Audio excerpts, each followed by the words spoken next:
নমস্কার বন্ধুরা, হাতাকুন্তি চ্যানেল পক্ষ থেকে আমি পায়েল ভট্টাচার্য সবাইকে জানাই স্বাগত। আমি যে রেসিপিটা বানাবো সেটা হলো সাদা করোনা, অনেকে কদম ফুল বলে, তা আমি এটা নাম দিয়েছি সাদা করোনা। প্রথমে আমি বোনলেস চিকেন নিয়েছি 300 গ্রাম, কুচনো বাঁধাকপি, কুচনো কাঁচা লঙ্কা, বড় সাইজের 3টে পেঁয়াজ কুচনো ক্যাপসিকাম ও গাজরটা একসঙ্গে কড়াই আছে, আর একটু রসুন কুচনো। আমি চিকেনটাকে একটু ছোট ছোট করে কেটে নিয়ে রোলজারে আদা রসুন সমেত পেস্ট করে নিয়েছি।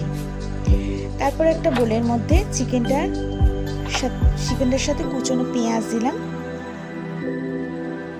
কুচনো লঙ্কা দিলাম, বাঁধাকপি ও গাজর ক্যাপসিকামগুলো একসঙ্গে দিয়ে দিলাম।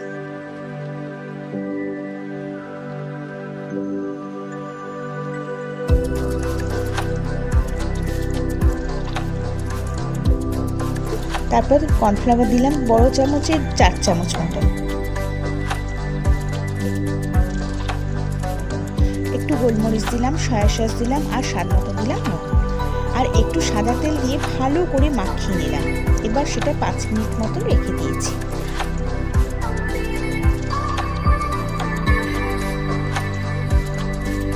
তারপর গোল গোল করে একটা থালায় সেটা রাখতে হবে, কিন্তু তার আগে আমি বাসমতি চাল দেখছেন, সেই বাসমতি চালটা আমি ভিজে রেখেছি। এটা কিন্তু অন্য চাল দিলে হবে না।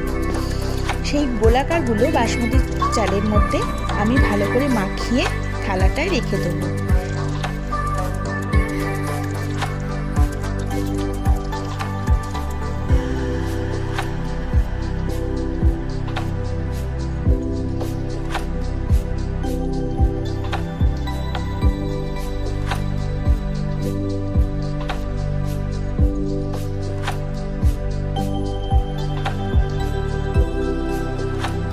তারপর আমি স্টিম করতে দিলাম।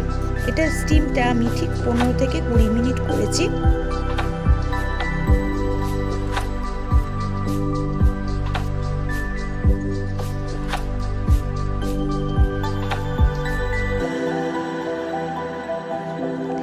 আর রেখে তারপর নামিয়ে ওপর থেকে একটু কেশর রং দিয়ে ব্যাস আমার এটা রেডি। যদি ভালো লাগে অবশ্যই কমেন্ট করবেন, লাইক করবেন, শেয়ার করবেন, আর যদি নতুন ভিডিও পেতে চান তাহলে একটা সাবস্ক্রাইব করে দেবেন।